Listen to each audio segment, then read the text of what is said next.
Okay. Throwing is a necessity in fighting. Many fights go to the ground, and if a fight is going to go to the ground, you want to be the one to take it there. I've been training for 8 years, and I've competed in the Cornhusker State Games, and I've been sparring for as long as I can remember. Today we're going to be covering takedowns, sweeps, and why they're important to learn. According to MMA.com, 90% of fights go to the ground. It is important to learn how to take your opponent to the ground before they do. A study with the LAPD has similar results as MMA.com. Fighting on the ground can be scary, and size matters less, and it is harder to properly throw a punch. This is why it's important to have the upper hand in this scenario.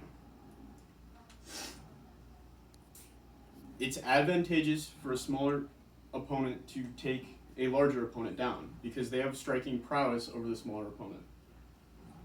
It is also important to be in control and be the aggressor in this scenario because if you're not, you will get taken to the ground and not be in control of the scenario at all.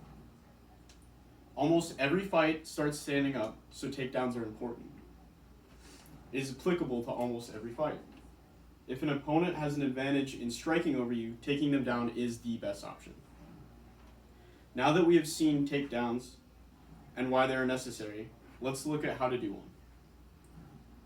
The first takedown we're going to be covering is thrown from a lead hook or a rear hook. So you're going to roll the hook, and that's done by simply shifting your weight down and not breaking eye contact with your opponent and rolling out of the way.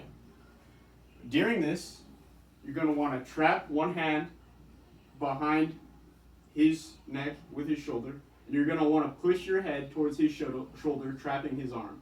This makes it so he cannot attack you.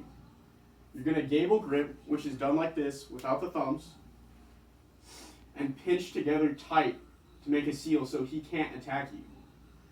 Then you're going to want to shift your weight in and out with your hip around your opponent, and this makes him naturally off balance.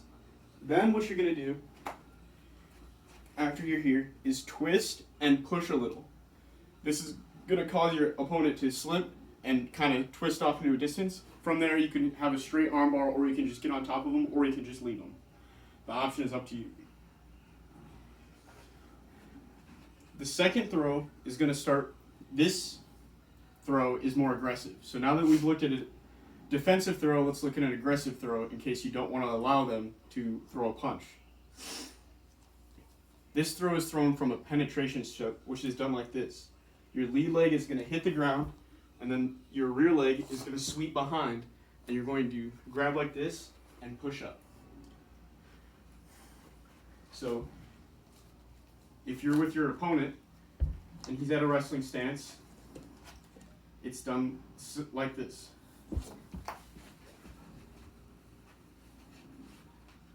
Now that we've looked at the penetration step, let's just work on the entire throw.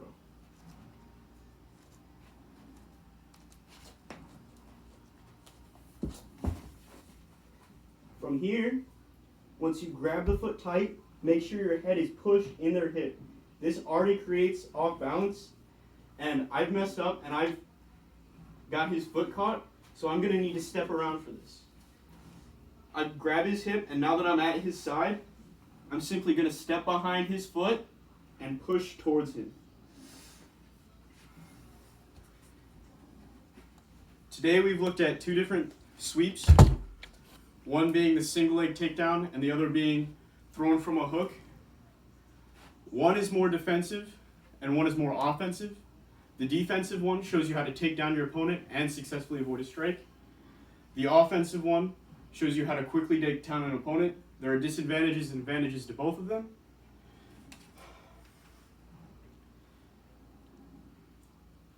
Takedowns are a necessary part of fighting.